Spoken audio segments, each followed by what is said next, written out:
Turbo Trading with head trader Robert Knight, MBA. Okay, so this is a video on how to trade the opening markets. The question was asked, do you trade at the opening or do you wait 10-15 minutes?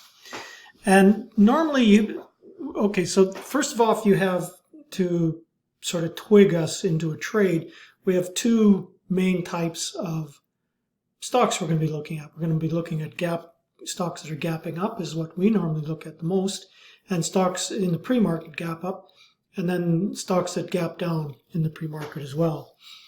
And if they do gap up in the pre-market, there's really two things that happen. Either we get continuation on the gap up, or it sells off. Now on the gap down, it's the reverse. It either bounces off support and goes, or it bounces off support, reverses, and then breaks down further. So those are the four sort of trades we have. Let's start with stocks that are gapping up, because those are the ones that we mostly trade. So, and these are just random ones that I've picked.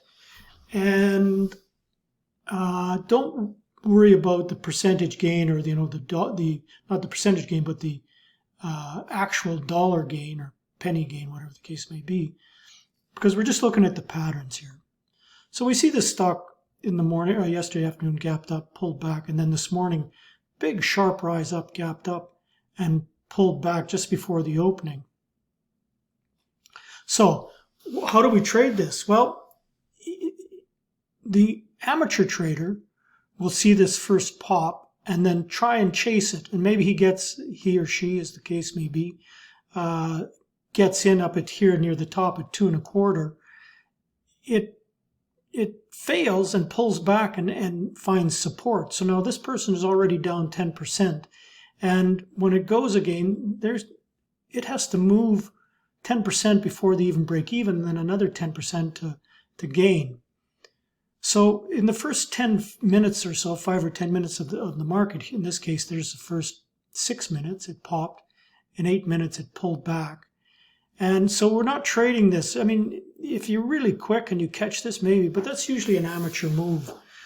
What the seasoned traders are doing, they're watching these pops, and then they're waiting for the pullback for an entry to see if it gives them an entry opportunity.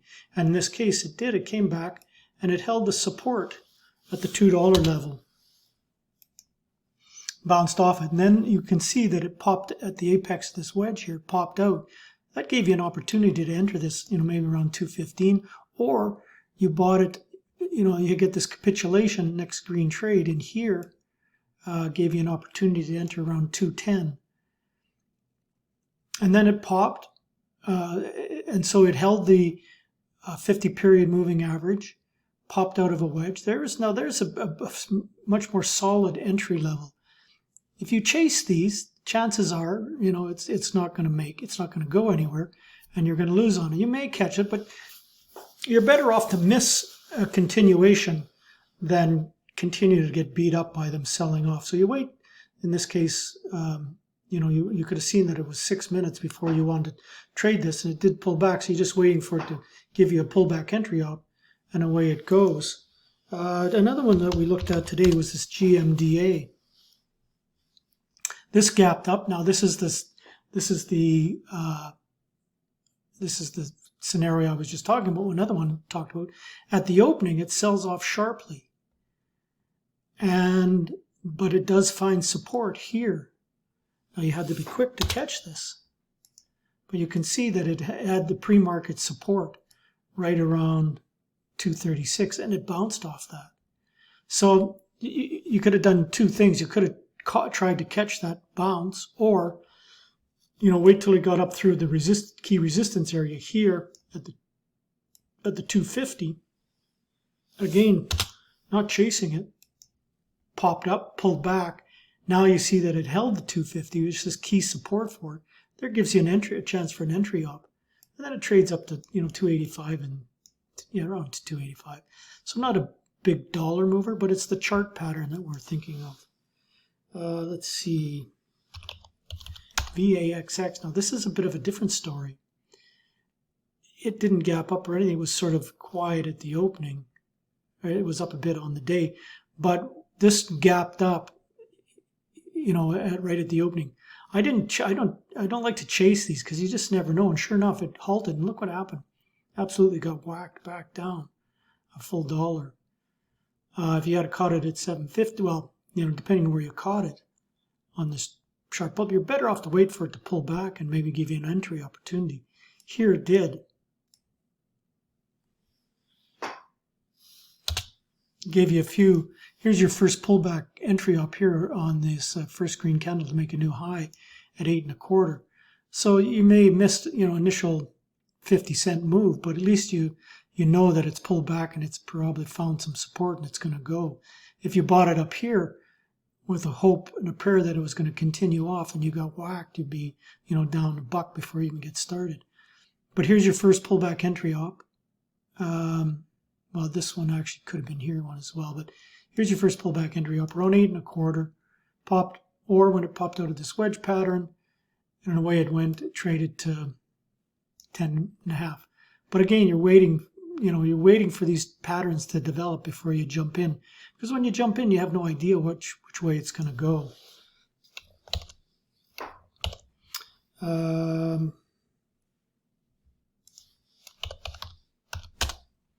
The LPTX, this is one that, this is the other one where it gaps up, but then sells off at the opening sharply.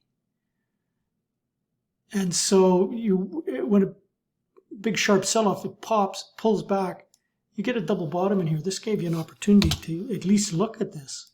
So you wouldn't want to buy this right at the opening, because look what happens. Even though you think, oh, this is looking pretty good, it popped, at the opening, it should go. Instead, it gets absolutely whacked. Popped up, failed, pulled back, held the support. Now, when it breaks out of this channel, then, out of this wedge, a descending triangle like that, pops out through these moving average resistance areas.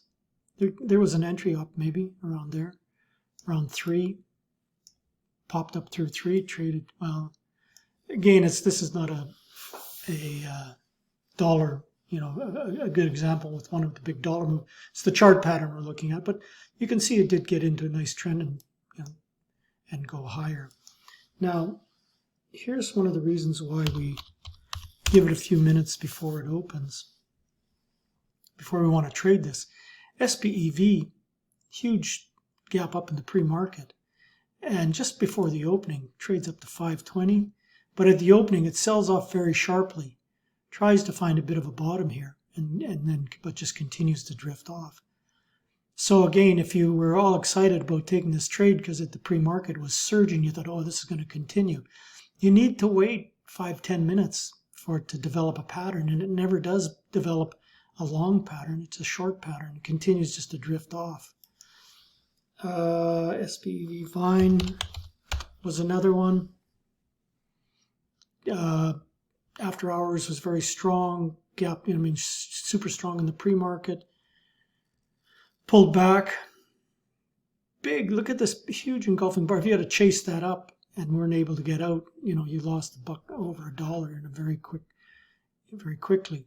So you want to wait to see how these pan out, and so it gave you some resistance.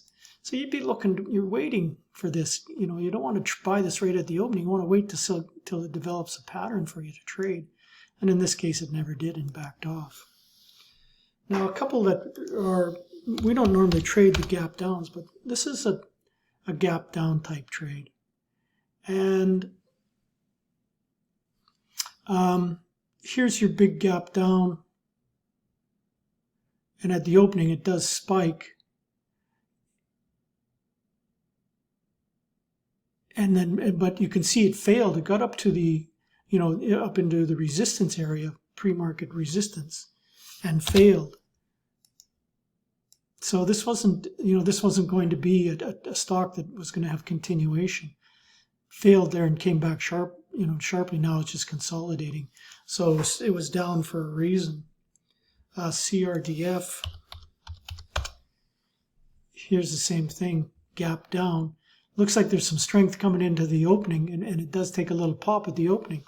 But if you had traded that and then boom, just gets absolutely crushed. So if you think that this is cheap because it had, it was strong up at 8 and pulled back to 5, and you think, oh, that's a good buy, it's cheap.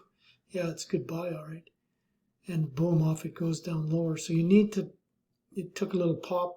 And this is the one I was talking about in the pre-market gap down where, well, in this case, it popped up but failed to hold support. At the, it's gap down, pops up, fails, and then fails to hold support, and then just continues to sell off. So that's Cardiff, and then BBIG. This one was strong in the pre-market, but at the opening, or in the after hours, it was strong. In the pre-market, it sold off. And at the opening, we get this, and this is a downtrending channel. So we know that it's probably not going to go anywhere. But we look and see at the opening here, and it does maybe develop into a bit of a upward trend. But right at the opening, you don't need to buy that because look how choppy it is. And then it got up to resistance and failed. Again, you'd be looking to maybe take this over resistance, 535, but it failed, and then it just continues to go off. So you don't need to buy stocks right at the opening. You want to wait till the pattern develops so you get a clear indication of the trend. Sometimes you'll maybe pay up a little more, or you'll miss the trade because they continue to go. But if you wait for the trend to develop, your chances of success are much, much greater than if you trade right at the very opening.